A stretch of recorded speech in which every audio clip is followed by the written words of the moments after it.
Right, I was tagged by Lee from Step Away From The Screens, so thanks for that, Lee. It's the 8-question tag that's been fluttering about a bit at the minute. Most memorable camp, question 1.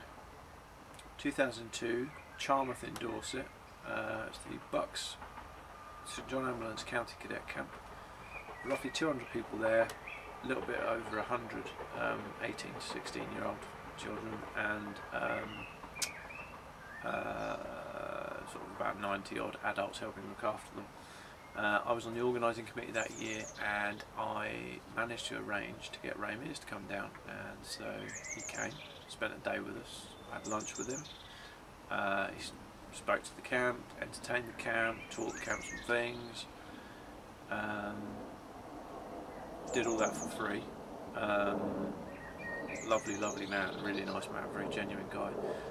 So that's my most memorable camp for that reason. And also occasionally I get people who were cadets or the younger members on that camp who are now adults that tell me, yeah, they remember that and it's stuck in their mind. So that was a real treat that day.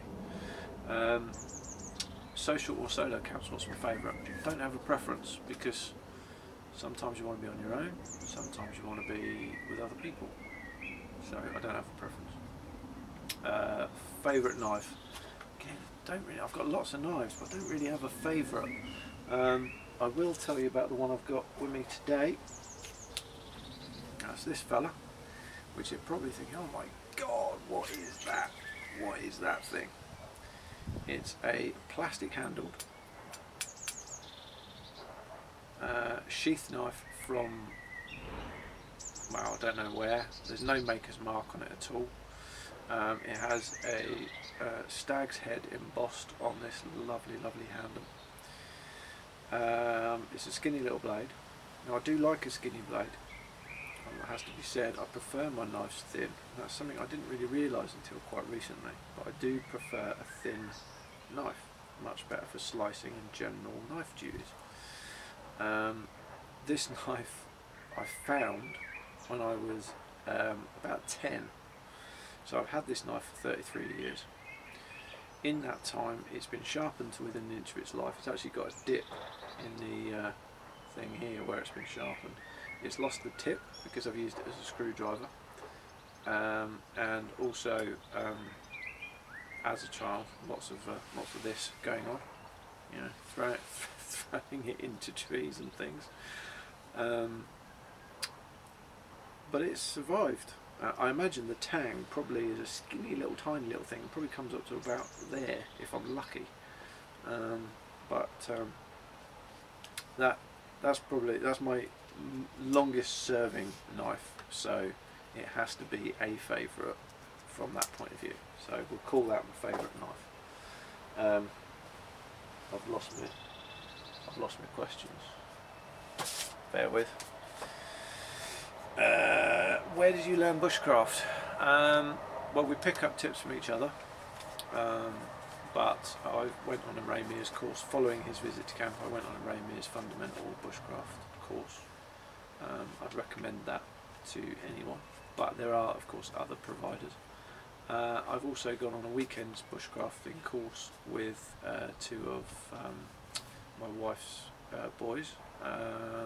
We had a great time on that. It was a real good experience, and actually if you just want to sort of get some real knowledge sort of chucked in your head, go on a weekend course, because they really fire it at you. And that was with Woodland Ways, and I can't recommend them enough. They were great. They were a really good bunch of guys teaching that course. Favourite firelighting method? Well, it's not the one I use very often. In fact, I probably haven't used this firelighting method for about 2 years, but it's the bow drill. Love the bow drill. There is nothing compares with the feeling of getting your first ember sparked into flames. It's just the best, you know, it taps you into primeval you, and that's great. I love it. Most essential bit of kit, it's that. Easy, that. You could do without most bits of kit, but if you don't turn your brain on, you're not going to get very far, or you're certainly not going to thrive. So most essential bit of kit is your brain. Most other stuff you can do without, because you can improvise it by using your brain. Wood, gas or meths stove, what do you prefer? Well, I'm going to add paraffin into that, just because I've got a paraffin stove just there, made the coffee on it. I'm going to say wood, and my most favourite of all the wood stoves is the honey stove. Often overlooked these days because people rushed out to buy the that folding firebox thing, which is massively heavy and massively expensive. Yeah, my favourite is the honey stove. Yes, they're thin, yes they're light, yes they warp, but guess what, when they're all put together, they still go together, and when they're all put together they are rock solid. It doesn't matter if the plates are warped or not, because it still works, so deal with it. And the nice thing about that, you can obviously track your Trangia burner straight into it.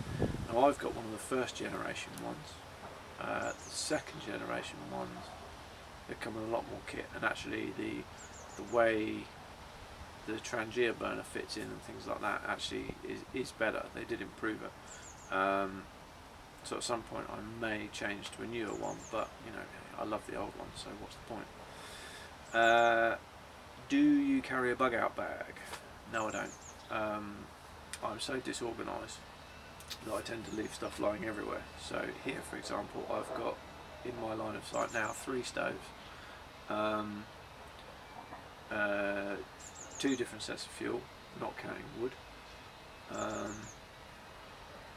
You know, in my van, which is parked just outside the garden here, I've got a sleeping kit.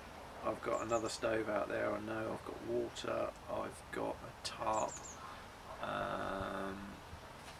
I've got spare clothes. You know, I just leave stuff everywhere, so I don't really need a bug out bag because I've always got something somewhere.